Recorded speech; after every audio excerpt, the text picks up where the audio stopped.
Suplifters, today I want to continue the discussion about nutrition since last time I talked a lot about my diet history and I didn't really want to make the video too long, which was already extremely long.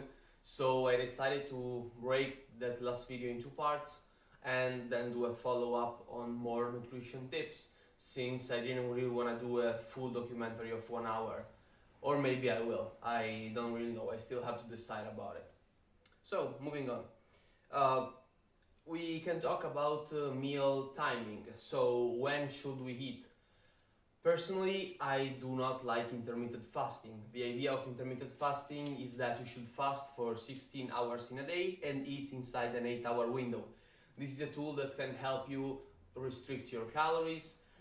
However, it doesn't really do a lot for us which are trying to bodybuild. So, we do want to actually be in an anabolic state as much as possible.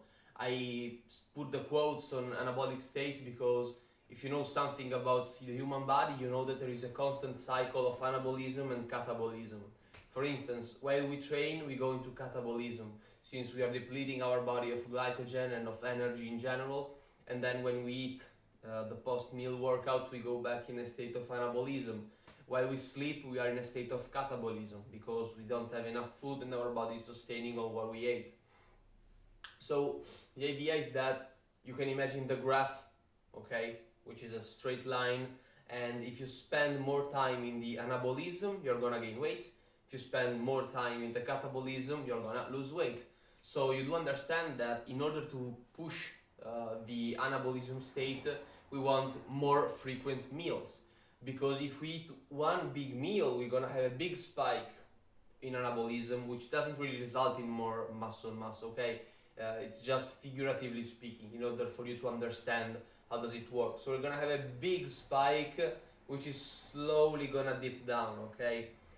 And then we're gonna have our big phase of catabolism, because this is what, in theory, intermittent fasting does. You have an 8-hour window, which is going to be in catabolism state. Then it's gonna dip a bit more during the fasting state, and then it's gonna enter catabolism for a longer period. So we want to avoid that since it's not extremely conclusive to our goals of building muscle. It can be a good strategy for losing weight and getting leaner.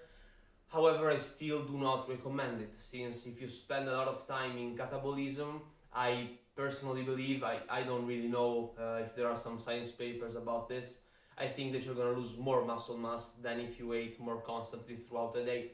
So, there is this myth that bodybuilders should eat like 7 to 8 meals a day, and that is complete nonsense. There is really no benefits of doing that. I believe that the soft spot in which you get the most bang for your buck without going completely insane are 4 meals a day. You can do 5 and there is going to be a benefit. But personally it is hard for me because I wouldn't really know where should I put the 5th meal, because if I put it right before I go to sleep, it's gonna be harder to sleep, so it will impede my recovery. So it doesn't really make too much sense for me personally. However, if you can do it, do it. So I use 4 meals every single day. I wake up and I eat. And as I said in the last video, I try to differentiate the type of protein that I get in with every single meal. But I do try to take in, I do take protein in with every single meal. I try to hit for at least 40 grams of pure protein. With pure protein, I mean 40 protein only from meat, only from chicken. Because of course this stuff isn't completely only protein, there are also going to be some fats, but let's remember that proteins are also found in some carbohydrates. So if I get 40 for every single meal, at least actually 40 for every single meal, I'm pretty sure that I'm gonna beat my 171 at the end of the day, since if we do a couple of math, I'm gonna have 4 times 40, I get 160, and I'm short of 11 grams of protein, which I can easily get from all of the other stuff that I eat throughout the day. There are some strategies that we can talk about, meaning that, there is the ketogenic diet, which I believe it is bad for performance. However, it's decent for improving your cognitive abilities, since your brain apparently works better on ketones. So you can do that. For instance, if you have to work in the morning and you work out between lunch and your meal, between your lunch and your dinner, like I do, and you need to be actually cognitive top-notch in the morning, you can perhaps try to do something like this. So you want to hit a dinner and the breakfast, which are going to be keto friendly, so pretty much only fats and proteins. This will allow you apparently to have your brain function better, and you're gonna get carbs only before your workout in order to basically refill your glycogen in your muscles and be ready to perform at best, since it's the carbohydrates in general are what gives you energy. And a meal after your training, in which you're also gonna have carbohydrates, because again we wanna follow the same logic. We do not only need protein after your workout in order to recover, we also want carbs. Now, there is this other myth, which is the anabolic window, which is complete nonsense, which is something like after you finish training, you have to eat inside of a certain amount of time, otherwise all your gains will be lost. I agree that eating after training is extremely important, however, this window is not this small.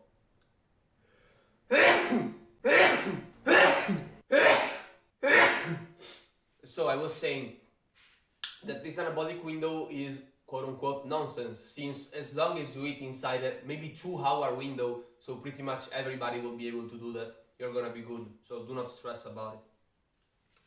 However, this is bro science speaking, but it kinda makes sense that eating like as soon as you finish working out will allow you to, I don't know, maybe replenish your resources better. This is pure bro science. So I usually tend to eat after my workout, but I do not stress about it, okay? Sometimes, I finish my workout, I go up, I talk with my mom, with my dad, then I take a shower, and then I just eat my meal. It's not that I go up and I go into the kitchen and I try to eat as much as I can, okay? That's dumb. Okay, moving on. This was another important thing to talk about, which is in general meal timing. So we talked about the anabolic window, let's talk about everything else. Meaning, I like to eat a decently light meal before my training, so for my lunch. And I usually just eat some rice and some red meat because it's pretty easily digestible, which is something that we learned from the vertical diet if you follow the last video. And that allows me to basically eat that stuff. I do not feel bloated, I do not feel extremely full, I do not feel sloppy, I feel decently sharp, decently active, so that works for me. Talking about meal timing, okay, we said that in theory we want to do 4 meals a day, maybe 5, but it doesn't really make sense to do them with a time span of 2 hours between every single meal. So, what is the optimal amount of time that we should wait? I believe it's 4 hours. This is kinda anecdotally, but it is also how it makes sense, because if we assume that we sleep at least 8 hours a night, we are left with 16 hours in the day, and if we divide it by 4, we realize that we have 4 hours between every single meal. Kind of, okay, so you feel me. You're probably gonna eat with a bit less than 4 hours between every single meal, just like I do, because if I honestly think about it, I usually have 4 hours right now that I don't have any lessons and life is pretty it's pretty easy and easy to plan. I have 4 hours between my breakfast and my lunch, and I have 5 hours between lunch and the meal after that, and then I have 2 to 3 hours depending on when I eat it between dinner and my snack. So we understand that I also am not following all of this principle extremely correctly. However, why do we want to make sure that we get some time between each meal? Because in order to spike protein synthesis, we need to hit our body with a certain amount of protein with every single meal. And our body cannot basically, let's say that I eat a meal of 120 grams of protein, okay, in just a single sitting, which is 3/4 of what I should eat in a single day. My body isn't gonna be able to use all of this protein to completely rebuild the muscle in a single sitting, okay? So what is gonna happen is that some of this protein are gonna basically be used in order to repair the muscle, but the rest of it will be converted in energy or in fats, okay? because it's not gonna be able to process such a huge amount of protein in a single meal. So, and if you understand this, you also understand that, wow, we eat a lot of protein, however, a part of this protein ended up becoming energy or fat. So how do we prevent that? Well, it might seem counterintuitive. However, we eat less protein and we eat more carbs, because the carbs' primary function is to fuel the body and become energy. So if our body gets 40 grams of protein and 40 grams of carb versus 80 grams of protein, our body is gonna use all of the protein for their like decided and let's say specific reason, which is to rebuild our muscle. And it is gonna use the carbs in order to fuel the body, because that is their main job, and they do that better than protein. Since protein will need to be converted in a more energy expenditures process. I'm gonna talk about it later anyway, don't worry. However, if he gets 80 grams of protein, he's gonna use a decent amount of protein for your muscles, and he's gonna use the rest as energy. However, as I said, protein take a lot of energy in order to be converted to energy. This is called the thermic effect of food. What does this mean? Basically, every single one of the three macronutrients that we talked about yesterday, fats, carbs, and protein, require a certain amount of energy in order to be transformed, okay, by your body. So you understand that this means that now 1 gram of protein doesn't exactly equal 4 calories. However, we must not let this process actually, let's say, fuck with our calculuses, because otherwise you will get completely mad and you won't get out of it. So do know that this stuff exists, and I'm gonna talk about it, the thermic effect of food, but do not use it in your calculus for daily amount of calories, because you're gonna get completely crazy. So for every gram of fat, around 10% of the calories of that gram of fat are gonna be used by your body in order to transform the fat into energy or fat. So if you understood that, we said 10%, so that means that this is all in theory, okay? 1 gram of fat, which should have 9 calories, actually has 9 calories minus 10%, so it will have 8.1 calories. If we are gonna follow the same process for carbs. Carbs, I believe, are between 10 and 20%. 10 and 20%, and protein are around 20 to 30%. So you understand that protein are the one that require more energy to be transformed. So if you eat a big stack of protein, an amount of this will be spent just to reallocate all of these resources. A part of that is going to be converted in energy, and a part of that will be used to restore your muscles, and they're going to be used as blocks to repair your muscles. But you understand that we lose a huge amount of protein if we only eat those. And we can skip all of this stuff by using carbohydrates, because they are made to be used to energy, so we do not waste any type of protein. Megan from Team 3D Alpha talked about an interesting thing, which is called 10 grams per protein per hour, which I believe it's what he said, that 10 grams of protein is the amount that your body is able to actually, let's say, digest and use every single hour. So to him, it doesn't make any sense to have more than 240 grams of protein in a day, because if you do a little math, you're gonna have 10 grams of protein per hour times 24 hours in a day, 240 grams of protein. And that is a concept that I'm not, let's say, an expert with. However, it kind of doesn't make sense. I haven't read the literature or anything, but it makes sense in theory. So that can be a good idea. Now, when we diet and when we diet in the sense that when we cut and when we bulk, what are the differences? Well, if you understand all of this process, you understand that when you are gonna bulk, you of course do not want to get extremely fat. So how do we prepare for a bulk?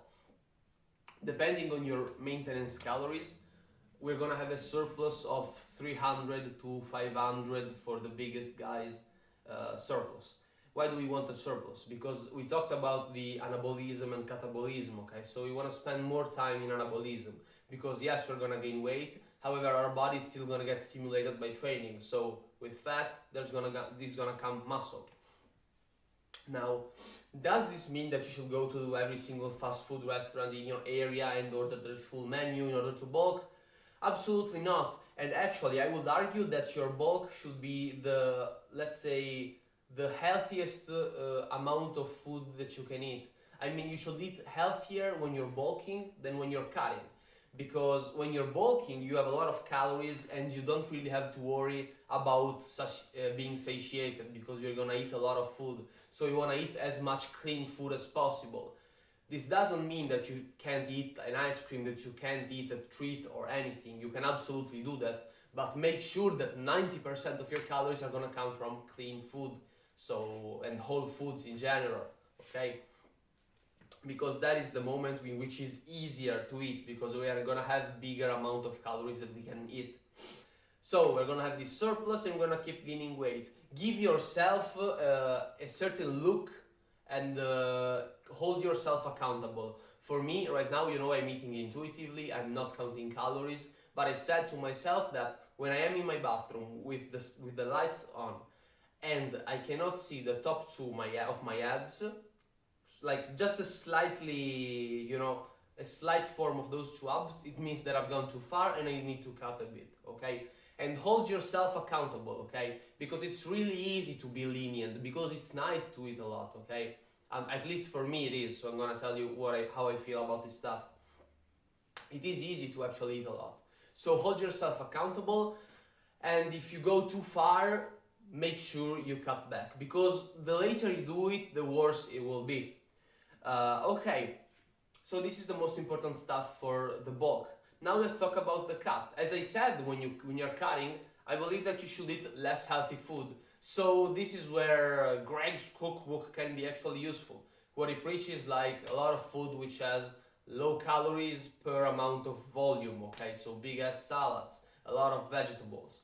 And that is all nice and good. However, if you are in a calorie deficit, you aren't gonna be able to actually maintain that type of eating, okay? You cannot diet on salmon and avocado. You're gonna go completely crazy. So I agree that you should keep as much clean food as possible. However, you can also eat all of this kind of higher volume stuff which isn't exactly the best for you. So you're gonna use a lot of sweeteners, you're gonna use I don't know, you're gonna eat maybe popcorn instead of rice, and all of this stuff. If you follow the guy, you know what he talks about. So that is a strategy that actually works. I can't really say anything about it. At least for me, it worked. Eating a lot of voluminous food keeps me full, so that works in your cut. And that is why I believe that your cut is gonna be less healthy than your bulk, which in my opinion makes much more sense. Also, make sure that you're gonna find a happy in between one day.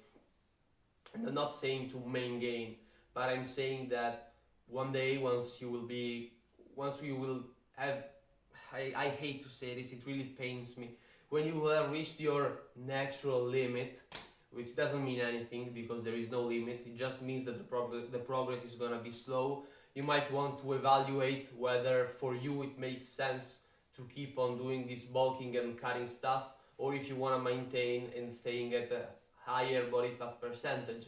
If you follow the video of yesterday, you know that if you actually went through 5 to 6 years of bodybuilding, you're gonna have a lot of muscle, so you're gonna keep a higher body fat percentage and you're gonna look leaner because you have more surface and the fat is gonna be distributed in a larger surface, so you're gonna appear leaner, and that is why you can maintain that. If you look at natural hypertrophy, for instance, he keeps he said I think 16 to 17%. However, if you look at him, I mean, he looks quote unquote fluffy in certain parts of his body, but he has bulging abs because he trained them a lot, and you wouldn't say that he's like 16 to 17%. So once you have a certain amount of musculature, consider holding it still at a higher body fat percentage in order to maintain and slowly gain size and muscles from there. Because I believe that is going to be the most sustainable and the healthiest. Because always remember that, yeah, bodybuilding is all nice, however, health comes first. So make sure to eat stuff that is good, that's going to be healthy for you in the long run. So this is it for, we talked about cutting, we talked about bulking, and we briefly touched on the main gaining, which only works if you are quite advanced and you can keep a higher body fat percentage. Or actually it is kind of what I'm doing, to be honest. I am quote unquote main gaining, meaning that I'm eating pretty much the same thing every single day. I'm not really counting. However, my weight isn't ballooning up, okay? I am getting stronger, and I see that I'm getting bigger here and there slowly, as it should be. So that also works, but you cannot main gain when you're like 8% body fat. What are we talking about? Your body is pretty much starving for the majority of people. There are freaks, don't get me wrong, there are freaks who can do that, but most likely that won't be you. So, anything else that I want to share about nutrition that I can think of at the top of my head? Yeah, do not get an eating disorder.